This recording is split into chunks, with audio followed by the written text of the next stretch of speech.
Hello, and welcome to our podcast, Purposeful Dating for Today's Woman. I'm Rondra Willis, and I'm here with my good friend and colleague, Dr. Wanda Corner. Dr. Corner and I have been friends for the last 20 years or so. We first met when we were both pursuing our doctorate degrees. We were and remain accountability partners. As you can imagine, with a friendship as long as our friendship, we discussed many topics throughout the years. Dr. Corner is brilliant, and I was intrigued by her approach to dating and marriage. Social media is filled with advice on dating and marriage. But what makes Dr. Corner's approach different is that it's very prescriptive and very straightforward. We are going to get into her approach to dating and marriage, but first, I want to take a few minutes to get to know Dr. Corner before we delve into that hot topic. Welcome to the show, Dr. Corner. I'm very excited to host you. Please tell Hello. us a little bit about you. Hello. I got my tea. I'm all ready. Okay, so I I'm just going to start off with because I think this is important. I am now 61 years young. So I have a lot of history. And as I always joke, I waited till I was 150 to get married. Actually, I was 6 weeks or a week from turning 40. What was it? Yeah, a week from turning 44 when I got married. And I just had so much fun doing everything I wanted to do in the community as a community activist, as an adjunct professor, and a business person, starting a charter school and ran for office and did everything I wanted to do, totally selfish with my time and loved every minute of it. And then one day I looked around and I said to my mom, you know what? I forgot to get married. And she said, well, I thought maybe you didn't want to get married. And that's what I love about my mom. She never tried to say, when are you going to get married? When are you going to have kids? And so when I did say that, she was shocked. She said, hey, I figured you didn't, that wasn't something you wanted to do, but I did at some point. I just didn't realize it. So 60 years and got married at 44.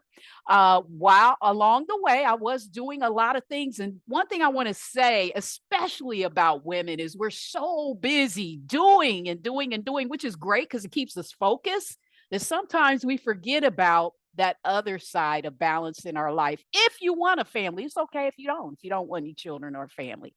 So anyway, I taught every level of higher education from community college to undergrad. And then I thought, you know what? I kind of dig this teaching thing. I wouldn't mind doing that part time. Or maybe even full time. I don't know, but I'm going to give myself some options by going back and getting my PhD, which is where I met Dr. Willis.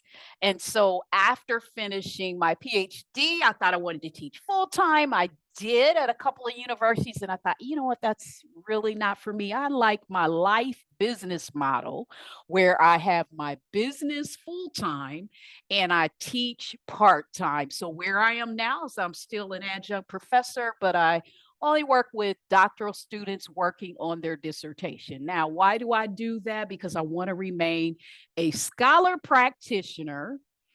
And there's not enough lifetimes to do everything and engage in everything I want to do, although I've been pretty privileged to do pretty much all that I wanted to do.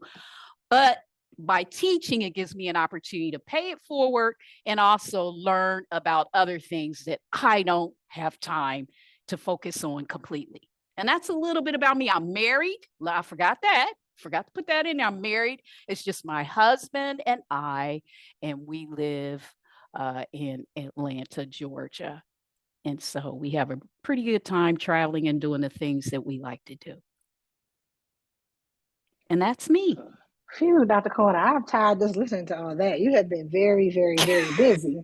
I had to Very cut busy. myself off. I was like, you got to cut yourself off. That's too much. Very busy. A life filled with purpose, no doubt, no doubt. So we know that you're married, Dr. Corner. Tell us how long you've been married and how did you meet your husband? I have been married since 2007. So what's that? 17 years, 17 and a half years. And how I met my husband was interesting. And he doesn't like to say how we met each other, but I do because I'm very progressive. So what I found myself doing was when I finally decided, you know what, I forgot to get married, as I said earlier, I thought, I pretty much know all the ones in my town that are doing anything and they're either married or people know them and it's I, he dated my cousin or I dated him. I didn't want to hear any of that. So what I decided to do was be progressive, and I went through eHarmony and I did all of the steps. I studied some background on it because I had looked at all the Christian websites and all the other sites that were out there, which I'm gonna be honest with you, kind of creeped me out because you could just comb through pictures and pick somebody. And of course, that is not the ideal way to try to pick someone. It's not a way to get to know each other. So I thought, you know what? I looked at eHarmony and Dr. His name escapes me, who founded that, had been a therapist for many, many years. And I felt that that website was a little more thoughtful because of the process that you had to go through, or you did back then, but I know people skip. I didn't skip any steps. So they start you off with the I don't know, maybe 13 questions to kind of get things started. They match you up through their algorithms, and then you and that person go back and forth. You can either skip the secure call or you can do like me and don't skip any steps. So I went through all of their steps. And then when it was time for the secure call, guess what? I had my own questions. So I had about 13 questions that I wanted the person to answer. So the way that I reduced my matches was, well, if they can't answer these questions, they're not going to be able to deal with any of this other stuff. And then if they take the time and they give me thoughtful answers to these questions, not that you know for sure that that's the person answering it, but if you take your time and you start seeing the back and forth and you ask thoughtful questions, you'll start seeing where there's some disparity either in the correspondence that you do back and forth or when you finally decide that you're going to do the secure call. And when I say secure call, this is without the person ever really seeing my picture. I decided on the option of no, I don't want them to see my picture because you had an option. You could show your picture or not show your picture. I did not show my picture. So this meant that this person had to just, correspond with me, all of the matches that I had. And then we see where that goes. And then when I start seeing disparities or things that didn't quite match up, then they were eliminated. So fast forward, my husband was match number 83 after I went through all of that. And by the way, he did not sign himself up for eHarmony. His sister did as a Valentine's Day gift. Otherwise, with him traveling all over the world, he would have done like me, just too busy and not even thought about it. So that's how we met. Long story. Interesting story. Very interesting story. I like how you took the time to conduct careful research into eHarmony and its process and the founders, because marriage is such a thoughtful and lifetime commitment. I love that you really took the time to be thoughtful about the entire process. I'm really looking forward to learning more about your 13 questions, in addition to whatever eHarmony provided as far as questions. But can you tell us, what should a reader look for in marriage and married life? What was positive and negative? What should we know about marriage before we delve into the 13 questions? We're talking about dating or marriage? Before Well, marriage. dating and as we get into marriage. But if before we're getting married, what should I think about? What should I know positive and negative about marriage? Because a lot of times people think, oh, it's just something to get married. I'm gonna have this great wedding and I'm married. But then what? Yeah. Well, one thing I believe you need to do is make sure that you have compatible, they don't have to be exact alike, but compatible values and what's important to you. And although a person may be great at articulating those values, after a while, you get to see if they're authentic or not. For example, perhaps the person says, I'm a very spiritual person. Okay, what does that mean? How does that manifest itself?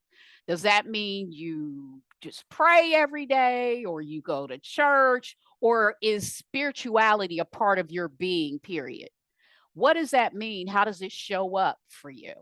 So that's one thing. And so if a person tells you, "Oh yeah, I go to church every day or grew up in the church or whatever," but then you see that their behavior doesn't match somebody who's not perfect necessarily, but doesn't go to church, doesn't doesn't demonstrate the values of a person who reads the Bible, whatever they tell you spirituality means to you, because it's not necessarily just going to church or even going to church at all. It's just having a spiritual being about yourself. I'm a giving person. I believe about servant leadership, whatever it is.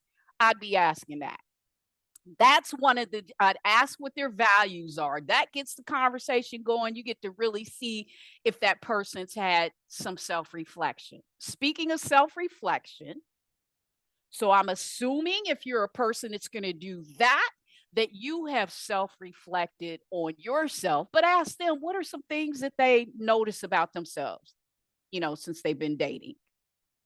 Or if they say, well, I was married once, or, I was a dad or whatever. So my question would be, great. Okay. So not just that one question we all ask. So what happened to your ex? But more of what did you learn when you were in that relationship that you're no longer in? And before I'd even ask that question, I would definitely ask, are you in something? Are you trying to get out of something? Or did you just get out of something? That sets the stage. There's no need to lie at that point because, you haven't done anything. You're just talking. You're just talking.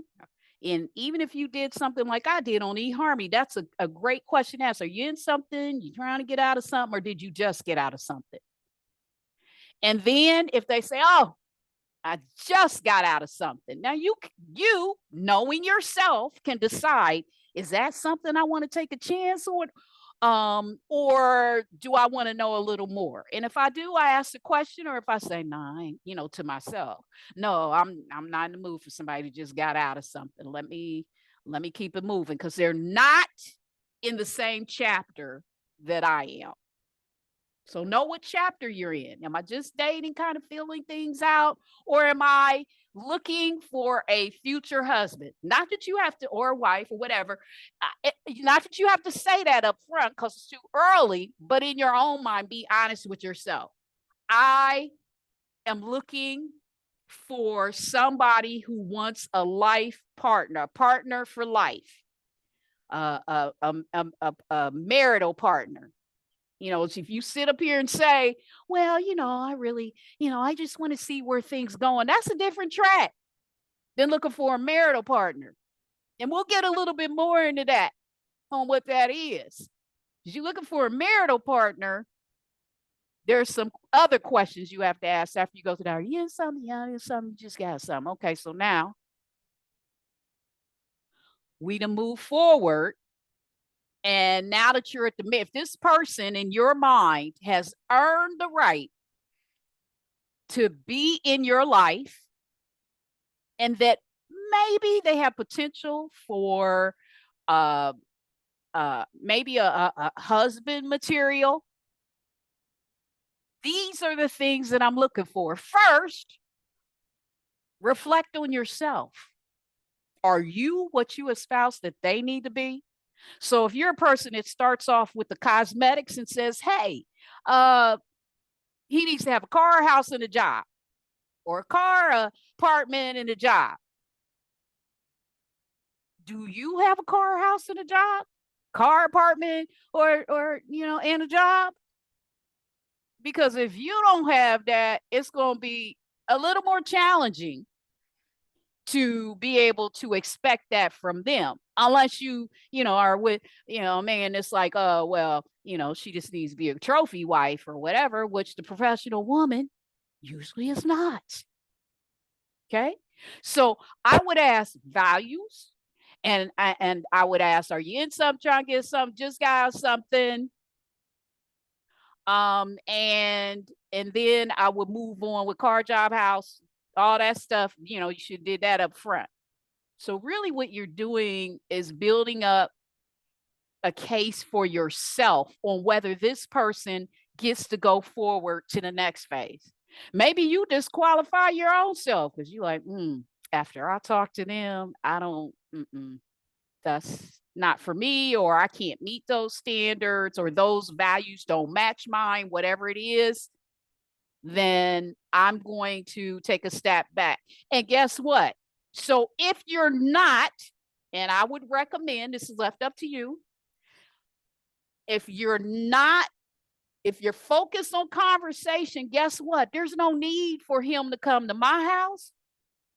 And there's no need for me to come to his house or anywhere private, which might give them the what do I want to say? Temptation to want to touch and all of that stuff. Now you done threw me off. Or now everything's thrown off. Or I go into places, areas I don't need to go into. Because right now we're just talking. And guess how long we're talking? We're talking for about 90 days, same as cash. Now, I don't know what this stuff is out here that I've heard people say, well, the third date or the fourth date. I don't know how many dates. That's left up to you. But I would recommend that if you decide to use some or all of what I just said, I would at least take 90 days. Why? Because after being out there for as long as I was, it's just my experience, not everybody's, that if a person is dishonest or if they're trying to get something over on you, especially men,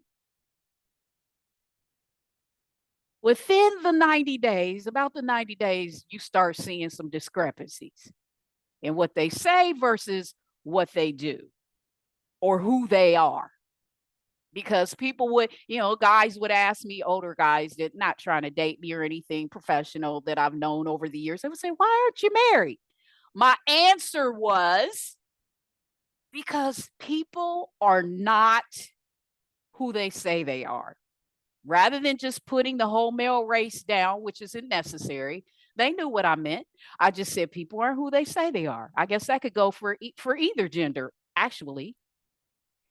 But those are the things that I did. Now, when you get to the point in there where you say, okay, they done made it past the 90 days, everything's looking good. Okay. If you decide, because I'm throw this in there, it's unrealistic for me not to throw this in there. If you do decide that you are ready to share your flowers or your cookies with them, I'm just going to call it that, and y'all know what I'm talking about. Before you do that, make sure, and this is coming from somebody who was an HIV/AIDS educator and somebody who volunteered at the AIDS task force in my hometown, who actually wrote a dissertation on HIV and AIDS. I would say before you indulge, make sure that both parties take an HIV, AIDS test, STDs, get all that stuff checked. Because if they want to go to the next level with you, that shouldn't be a problem for their own safety as well as yours. I would say, okay, so let's both, let's both get the test. Now, whether you go to the health department together at the same time and get the anonymous test, or whether they give you a copy of their report from their doctor and you give them a copy of your report from your doctor, however it works. Now, if that person gives you any pushback, that's a red flag.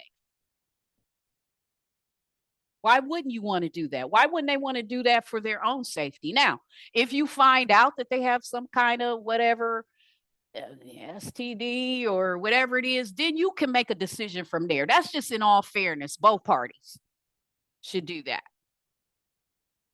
That's another prescriptive thing that I do. If I see red flag, it's like, okay, if they don't want to do that, next. My line was to myself was next. Didn't even waste any time. Because now we've got past all the talking stuff, it's everybody's got their best behavior on and whatever. Now I get to see if you're real and you're consistent. And now let's face it, okay, now you want to go to the next level. But before we do that, let's be thoughtful. Let's get the test. Now, does that mean that the person will never cheat on you and then therefore you could still catch something? Well, no, but I'm just saying. I would do that first phase of conversation, talk each other to death if they can make it past that. Because let me tell you something, ladies and or gents, most people was doing something before they met you. Okay, everybody's got something, yeah, somebody to touch them up or whatever it is. Whatever it is. Maybe they don't. Great. But regardless of their story, we gonna do the test just so we know where we starting off, what's the baseline, if we're going to go there. Or we're always going to have protected sex, period.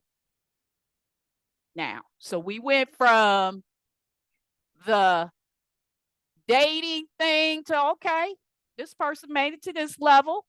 Okay, and now we made it to the physical thing, and we got through that, and everything's all great.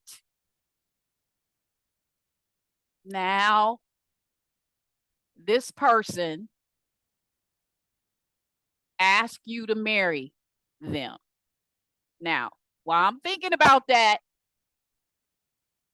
if a man wants you, I'm just going to tell you, it's my own personal opinion, being out there long enough, if a man really wants you, he'll let you know. I'm talking about marriage material. All this stuff, I see these young ladies waiting for each, made up holiday for this man to ask them to marry them is crazy. I don't even know if I could deal with that torture of, oh, it's Christmas. Maybe he'll ask me to marry him. Oh, it's Valentine's. Maybe he'll ask me to marry him. Oh, it's my birthday. Oh, he'll ask me. Let me tell you something. I've been on this earth long enough and I dated long enough. If a man wants you, he'll let you know. And one of the things I told my husband when we were going through the eHarmony thing was, I don't date for entertainment. So if this isn't going anywhere, and that wasn't a threat, I'm just being upfront, because too many times, not too many times, but a few times before my husband, they tell you what you want to hear. And then next thing you know, it's, well, I don't know what I want to do. And I know what I want to do. So therefore, I say up front, this is where I'm at. I don't date for entertainment. So if you're looking for a touch up or girlfriend or something, that's great. Nothing wrong with that. That's not where I'm at. Not that there's any guarantees that we're going to end up marriage. I'm just saying I'm not dating for entertainment or to fill a void or what is it called? Revenge or whatever. The person after the person breaks up with you or the girlfriend thing, because I was always a great girlfriend. Let me tell you something about being a great girlfriend. When you're honest and you're, transparent about what it is you want and what you want to do, that other person burns up a couple of years. Next thing you know, you did about 3 or 4 times. Now you done burn up 12 years.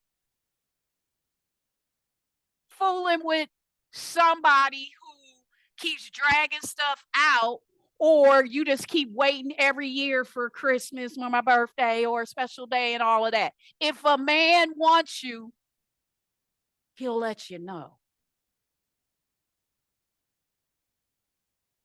So I've taken you through, the value-based questions. What are their values? Then you take, you just talk each other to death. Only date in places where you're not alone with them.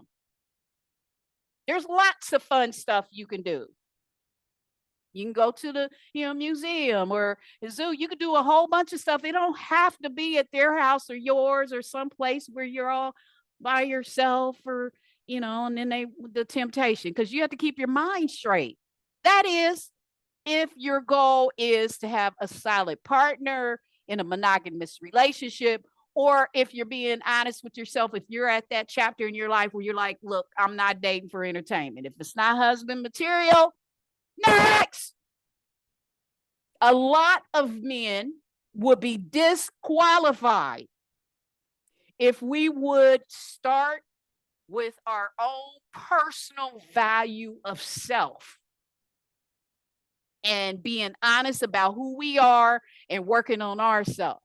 I'd never forget one guy I dated when I was going through that phase, and I forget what we were talking about. And I said, that's a part of myself I really need to work on. And there were a couple times where that came up. And he said, DAM, baby, DAMN, baby. He said, you like a construction project.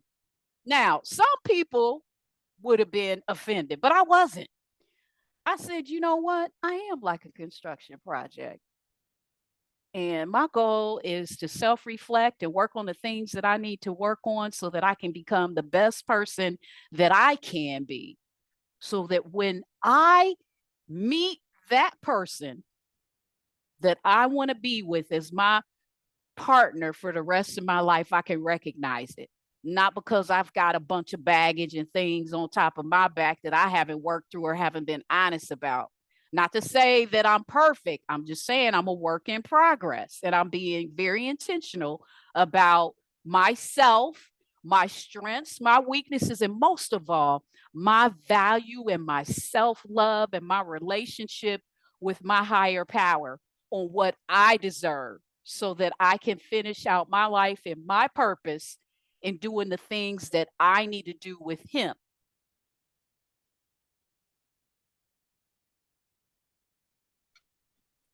You gave a Now, lot of very that's a solid advice. that's a lot. It's a It's a lot, lot. but it's good. It's good. It's good information because you and I have known each other for years, and a lot of what you would say, I don't have time to date for sports or entertainment. Meaning, you're saying to your listeners, you have to really be focused and sincere about this. If you just want to play games, fine, just say that up front. But if you're looking to get married in a solid relationship, then you should say that and be honest with yourself and be honest with that person. And you don't have time. As you always tell me, you don't have time to waste. Because if you're serious, then you start going through the motions, you start asking the questions, you start evaluating. And if it's a deal breaker, it's a deal breaker. And you're absolutely correct. If somebody wants you, they'll let you know. And if they haven't after all these years, then they're waiting for someone else. It's an unfortunate but very true statement. They're waiting for somebody else. If they're just dragging it out, I'm not ready, I need a better job, I need a better career. That's not the truth. They're looking for somebody else, and you're just a placeholder. And I can say that with absolute sincerity and honesty. Dr. Corner, you shared a lot about dating and marriage. Tell us a little bit about your spreadsheet, because you mentioned your husband was, I think you said number 83 or 85. How did we get there? And what is this spreadsheet you're talking about?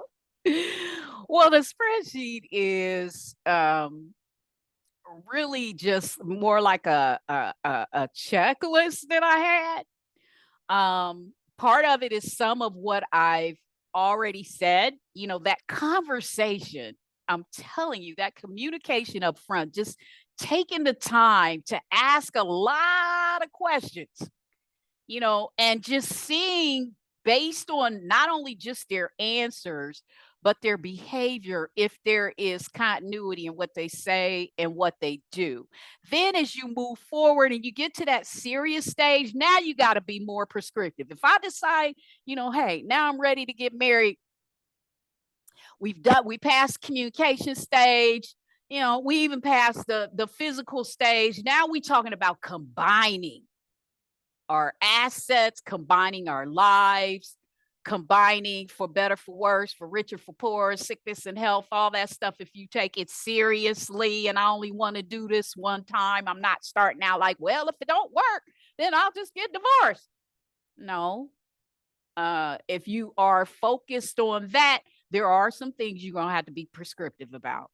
Okay, so just like you were prescriptive, let's just say you did follow that plan and you did get the, HIV/AIDS test. Okay, and you got through the physical thing. Okay, now we talking about getting married, combining our assets. That's serious because whatever's theirs, whatever issues they had and credit and all of that stuff, you got to think about that. Whatever problems or hangups they had, things they really need to get therapy for because of things that before you happened before you, not getting all caught up in, oh, this person asked me to marry him, or maybe this is a person for me. You got to ask those questions. If that person asks you to marry them, if you are now at that stage, this is your last chance to circle back and do some of the prescriptive stuff I'm talking about.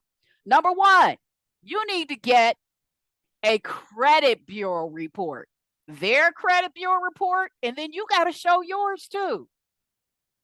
Now, I'm saying this from a perspective of somebody who was a bill collector and paid, part of my way through undergrad being a bill collector. Credit is a game. It's not the end of the world if someone has bad credit. However, if you marry them with bad credit and you guys have not already had that conversation about how you're going to remediate it, not just after you get married, now we're just going to deal with it.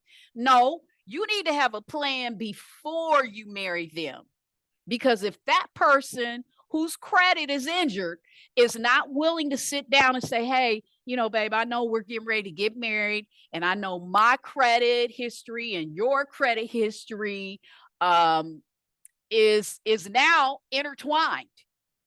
You may have a good credit and they don't, or maybe you have the bad credit and they don't, but I'm telling you, it's not the end of the world. That is not the deal breaker. The deal breaker is if you lie to me, leave out some stuff, maybe it's not even on the credit bureau report. Then we get married and then I find out, you got all this stuff in the background. You got arrearages and child support. Okay. Oh, by the way, I was a supervisor at child support enforcement. So I'm definitely serious about that. If you've got a potential partner that everything else is great about them, but they haven't paid their child support, that's a red flag. Especially if you want to have kids by them. Or maybe you're even thinking about it. You're not quite settled on that. But it's a values thing.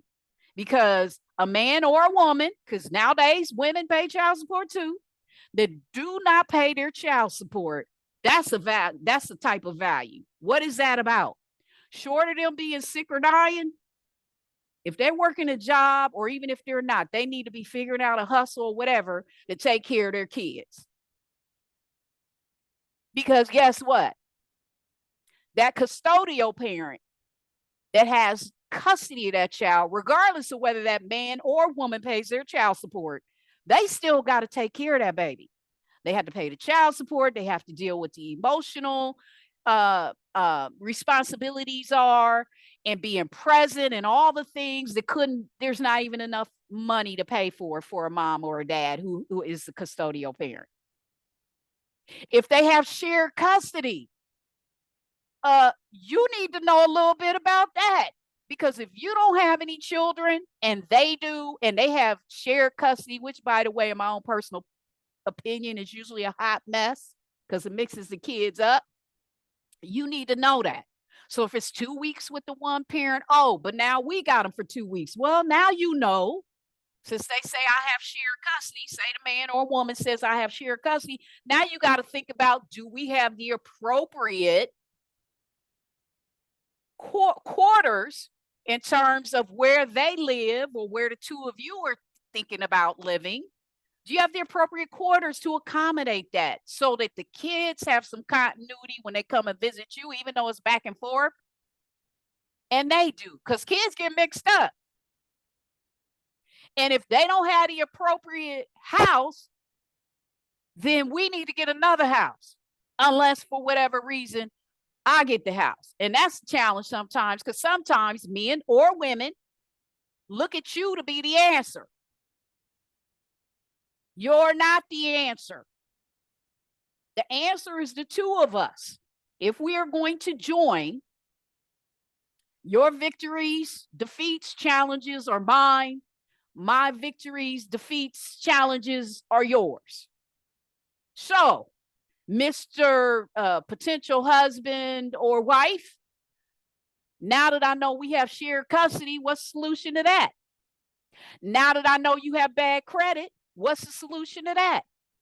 Again, not the end of the world, not necessarily a deal breaker. Where the deal breaking comes in is when the person lies or gets defensive instead of working with you to come up with a potential solution or plan prior to us actually joining together. Because already I know that's a challenge I'm going to see.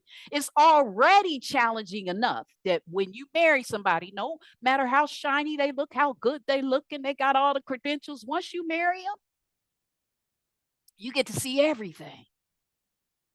Regardless of whether you did a short-term dating, me and my husband were married within 6 months, or the people that I know that lived together and dated for years and then they got married and they got divorced within 6 months. No one can tell you what the exact amount of time it is to date somebody before you get married. But what you can do is know your value, reflect on yourself, work on yourself so you can be the best version of yourself that you possibly can be. Because when you do that, you're able to see things as they are, not better than they are and not worse than they are, whether it's you or the other person. And I yield. That's great, Dr. Corner. That's all great. I think that you've taken us through the process of dating, the process of marriage, and most importantly, self-reflection and accountability. So that we're accountable not only to ourselves, but to the other person, because you want to present your best authentic self when you're dating and you go into a marriage, because it's a very, very serious, if you will, contract or prospect that you enter to if you want to get married. I think all those things are great. But what I'm really excited about is that you will be coming out with a book that lays all this out for your readers. When do you think that'll happen, Dr. Corner? June of 2025. That's right around the corner, Dr. Corner. It sure is. It sure is. And I got all these little pieces of electronic paper, electronic folders with all these little notes when I come up with these ideas of how I can pull it all together so the reader can be both engaged and actually be able to utilize some of this stuff in practical application, and put it all together. In a way that it becomes my goal is to always, not every single time, but my goal is to try to write a coffee table book. Like you could actually sit down in one focused sitting and read it while you're on an airplane trip or whatever. So it'll be less than 100 pages. That's fantastic. I can't wait to read it. I'm sure our listeners can't wait to get their hands on it as well. But you're giving great advice, very salient and actionable advice. I think that's practical in this day and age. If you want to be with somebody and that's your goal, I think you give them a lot of good tips to get there. I wanted to thank you, Dr. Corner, for joining me today and sharing all of your knowledge and your insight as we dive in this very much talked about topic, but I think you bring a very unique perspective to it. So thank you very much. Is there anything else that you'd like to share with your listeners before we round out? Yes, there is something I forgot to mention, believe it or not. That is this thing that I hear women and men do, but women in particular, after all that I invested in him. And now look, he's going to give it to somebody else. He'd have moved on. Okay, first of all, that other person is not a 401k. Okay, that's not how this stuff works. You got to remind yourself because all of us can actually feel that way. I get it. You waste all this time with this person. That's why I'm telling you, using some of these prescriptive tips will help you stay in touch with reality that this person just running down the clock with you for whatever reason. You're a fill in, as Dr. Willis said, or, a rebound, who knows? But it doesn't matter. Did you learn anything with the time you invested in that person? And as we reflect on that, if we take the time to reflect on that, we get better and better at not wasting time, because time is currency, something we will not get back. And when you see something you saw before, that red flag, we're not talking about baggage, but you see this person's following a pattern that you've seen before, that's when you say, and I end on this, next. NEXT. There you go. It's a good outro. It's a good outro, Dr. Corder. Very good outro. Where can people get in touch with you? If I want to know more, how can I get in touch with you? You can get in touch with me on which website? I have a new website, and I'm going to put it in the show notes for Dr. Willis. Okay. It's actually, it's going to be a podcast, but it's going to be a landing base. It's Life is long. Life and Business Widgets Podcast.com. You can just send me an email there.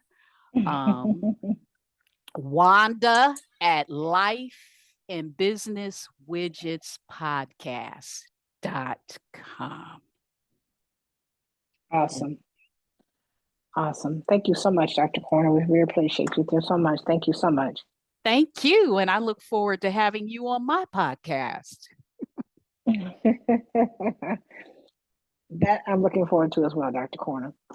Okay. Have a good one, everybody. Thank you. Bye-bye. Bye. Thank you for joining us.